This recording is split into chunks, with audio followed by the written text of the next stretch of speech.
De quoi allons-nous parler dans cette vidéo? Nous allons parler de nos croyances et nos attentes. Nos croyances et nos attentes, très importants dans le reconditionnement de la douleur. Comme j'en ai déjà parlé, les pensées ne sont pas très importantes. Parce que si on ne croit pas à une pensée, on ne lui donne pas de pouvoir. On peut avoir une pensée très négative, faire Ah, c'est juste une pensée, la laisser passer. L'important, c'est la croyance. À laquelle de vos pensées croyez-vous? C'est vraiment la base. Donc, dès qu'il y a une question de temps dans le reconditionnement de la douleur, il faut vraiment laisser cette pensée-là passer. Tout concept comme ça va être long est une pensée qu'il faut laisser passer. De l'autre côté, on pourrait dire ça va être court. C'est une bonne pensée, ça. Non, ça va être court aussi. On la laisse passer. Ce n'est pas une pensée utile à laquelle il faut croire. Ça ne va pas être long. Ça ne va pas être court. Le moment ultime, on pourrait dire, du reconditionnement de la douleur, ils appellent ça de light bulb moment, hein? Comme dans les dessins animés, quand la lumière, l'ampoule s'allume au-dessus de la tête du petit bonhomme. C'est quand on réalise que ça ne sera pas long, ça ne sera pas court, je suis déjà correct. Je suis déjà en santé à 100%. Et alors, on arrête d'être en mode résolution de problèmes. Il n'y a pas de problème à résoudre. On est correct à 100% avec les sensations actuelles. Les symptômes ne sont pas un problème. C'est très important. Prenons l'exemple du casque. Je crois que j'en ai déjà parlé, j'espère, mais je me rappelais fréquemment cette expérience lors de mon reconditionnement de la douleur. On peut mettre les gens dans un casque. C'est souvent un vieux séchoir à cheveux, si vous avez l'image. Et là, on leur dit, ouh, attention, il va y avoir de l'électricité qui va passer à travers le casque. Ça aide si on leur montre une roulette devant eux. Souvent, il y a même des haut-parleurs qui font un son. On monte le son, on monte la roulette. Et plus la roulette monte, plus le son monte, plus les gens disent avoir un niveau de douleur qui augmente. J'espère que je n'ai pas besoin de vous dire, il n'y a pas de courant électrique dans le casque. Il n'y a pas de courant électrique dans le casque. Maintenant, si on assoit les gens dans la chaise, on refait l'expérience, on leur dit qu'il n'y a pas de courant. Ils ne ressentiront pas de douleur, évidemment. Donc, de plus en plus, essayez vraiment de ressentir à quel point c'est vos croyances et vos attentes qui entretiennent la douleur, les symptômes chroniques. Plus je me disais, plus je réalisais à travers ce genre de connaissances, en me rappelant constamment les exemples comme le casque électrique, plus je réalisais que la douleur est totalement subjective et que la douleur n'est pas une représentation de l'état des tissus, mais que la douleur est l'estimation que le cerveau fait du niveau de danger dans lequel se retrouvent les tissus. Plus je me rappelais ça avec des exemples comme ça, plus je réalisais que mes croyances et mes attentes influençaient la douleur en temps réel. En temps réel. Et tant que j'avais ce concept de ça va être long ou ça va être court,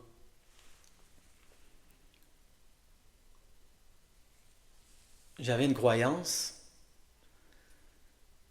j'avais une attente qui m'empêchait de réaliser que J'étais correct maintenant. Vous êtes correct maintenant. Maintenant. Maintenant.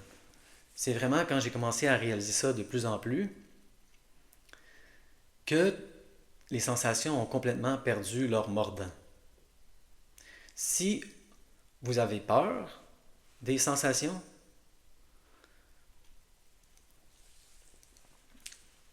ça démontre bien que vous n'êtes pas encore convaincu. Et là, le but de ce processus-là, de comment on se convainc, c'est justement de se réexposer. Moi, c'est ça que j'ai fait, me réexposer à l'information constamment. Parce que j'oubliais.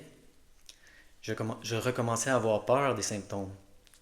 Surtout quand ils montaient. Oh non, peut-être que c'est dangereux. Hein?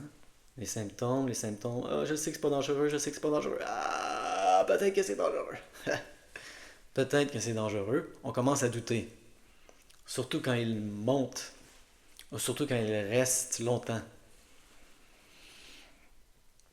Si on se réexpose à l'information constamment, on réalise que il n'y a pas de moment à atteindre. Il n'y a pas de moment où on pourrait dire ça va être long ou ça va être court. Je suis correct maintenant. Réalisez de plus en plus comment vos attentes et vos croyances influencent les perceptions sensorielles. Moi, ça a vraiment été ça l'expérience. Hein? Plus j'avais peur, plus les symptômes augmentaient, moins j'avais peur, plus je réalisais. Au début, c'était comme une croyance un peu, mais après ça, ça devenait un savoir, une certitude. C'est la connaissance, dans mon expérience personnelle, qui élimine les symptômes chroniques. Plus je savais qu'il n'y avait rien qui clochait avec moi, plus les symptômes s'apaisaient, parfois en temps réel. Et s'ils ne s'apaisaient pas, ce n'était pas grave. Parce que ce n'est pas dangereux. Donc j'espère que ce message a été utile. Il faut vraiment, là, le plus possible, éliminer des concepts comme ça va être long, ça va être court. Est-ce que ça fait du sens si on est déjà correct? Je suis déjà correct. Tous les gens dans leur histoire de succès, je ne vais pas dire tous, beaucoup de gens dans les histoires de succès, la plupart que j'ai entendu parlent de ce moment où ils réalisent à 100% qu'ils sont corrects maintenant.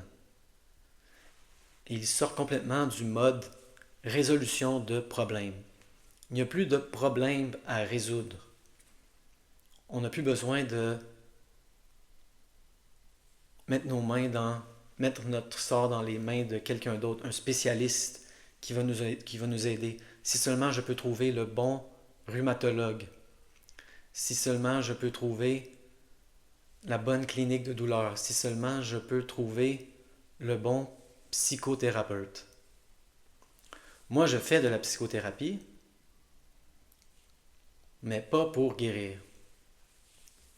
Juste par curiosité. Il faut vraiment adopter une attitude de curiosité avec tout ça. Soyez curieux envers vos symptômes. Vous pouvez aller voir des psychothérapeutes, hein, j'en vois, je vous le conseille, mais pas pour guérir, pas pour résoudre un problème, juste pour approfondir sa connaissance de soi. Parce que le mode résolution de problème est vraiment difficile, voire impossible à réconcilier avec le reconditionnement de la douleur. C'est vraiment de plus en plus réaliser que je suis correct maintenant. Quand cette réalisation-là va devenir non pas un concept intellectuel, mais un sentiment corporel,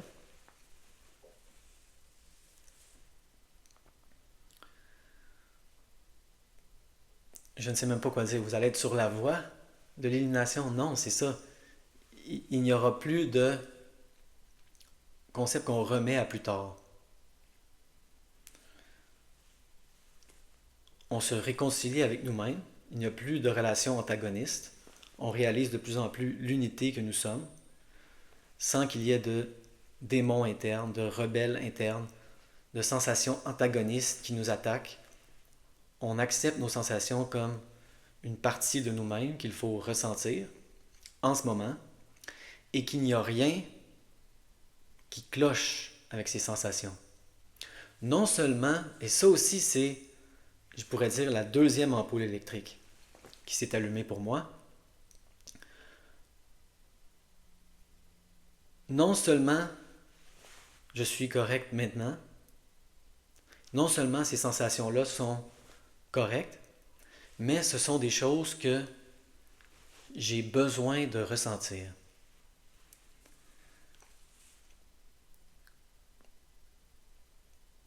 Je ne vois pas comment on peut être plus en paix avec nos sensations qu'avec cet état d'esprit.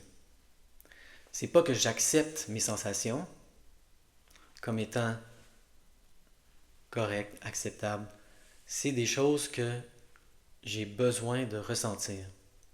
Mon organisme veut que, en ce moment, je ressente ces sensations. C'est de l'information utile.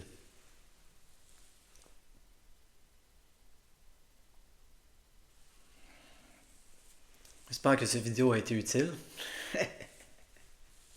Vous êtes correct maintenant. Pas plus tard, pas plus tôt. Maintenant. En paix avec nous-mêmes, en paix avec les sensations telles qu'elles sont actuellement.